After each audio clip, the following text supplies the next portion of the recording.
white sticks. When will it end? The ocean has no mercy, the ocean has no shame.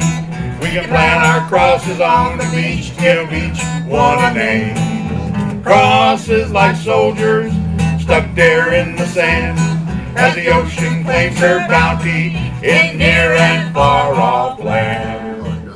Permanent green card resident came over with his parents. He was drafted into the Vietnam War. I didn't even know we had foreign nationals serving in the military, let alone drafting them.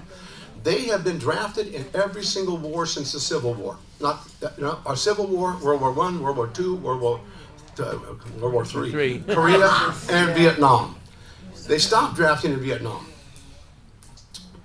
But these kids have served beside us, these foreign nationals, on every field of battle since the inception of the United States military in this nation 234 years ago. Today, permanent green card residents in this country are still required to register for selective service. If they do not, they're deportable. If they are called to serve and they will not serve, they're deportable. If they come back and screw up after serving, they're deportable. They are simply, like we all know what veterans are. They're like rubbers. You use them once and you throw them away. And that's what our government's been doing to us and all veterans for decades and centuries. They talk a good game, support the troops, but it's not real. Today, over 35,000 non-citizen nationals serve in the United States military, and about 9,000 join every single year. Since 1996, we estimate that over 40,000 American military veterans have been deported from this nation.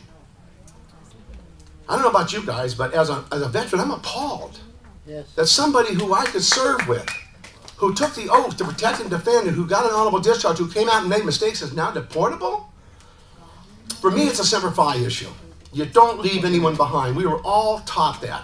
And I feel like we're leaving these guys behind. Amen. They have served in every branch of our military, in every single war.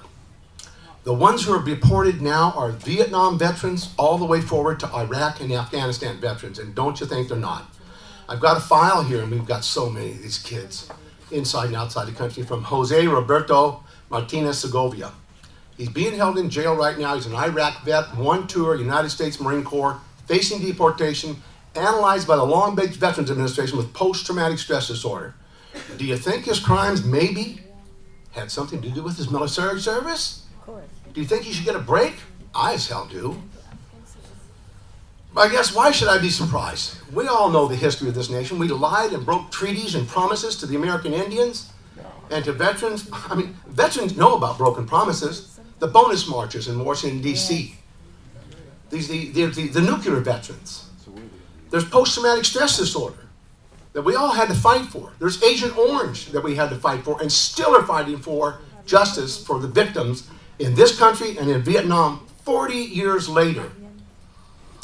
You know, we thought Walter Reed in 2008 was something new. Bullshit. There was the Bronx VA in 1969 that made the front pages of Time magazine or Look magazine. Ron Kovic broke that story.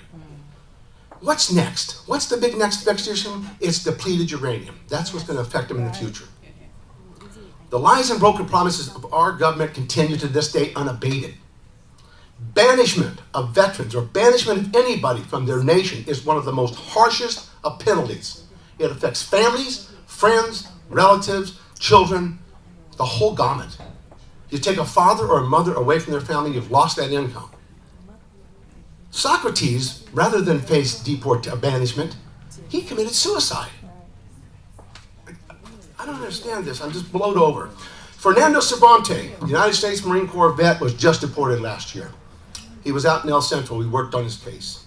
Hector Barajas, the United States Army, 82nd Airborne, Kosovo, deported to Tijuana last year. Hector Lopez, another Kosovo Army veteran, he was deported also. Jose Roberto Benitez Segovia, our Iraq vet, serving right now, getting ready to be deported. Luis Alvarez. Louis, stand up, brother. Where you at? Luis Alvarez joined the United States military after the Vietnam draft was over. He's fighting his own case because he can't afford an legal attorney, and the first one he had screwed him around. The kid's been up to the Ninth Circuit Court of Appeal twice. He's there again. His next judge, as you'll see, is the Supreme Court. And I'll be quick and wrap this up. If you had Googled deportation of veterans, deporting U.S. military veterans, or banished veterans, or any combination of these words in January 2009, you would have found almost nothing on this issue.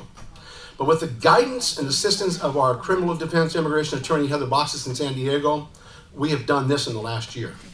We formed the National Banished Veterans Defense Committee and Clearinghouse in San Diego. We drafted a proposed immigration amendment law that's outside as well. We created a banished veterans brochure. We also created a letter for concerned citizens that's out on the table out there to send to the president and send to Janet Napolitano asking them to stay the deportation of veterans. We've given dozens of interviews. We did a show on Democracy Now!, Amy Goodwin. We did a Huffington Post. We have gone all over the United States.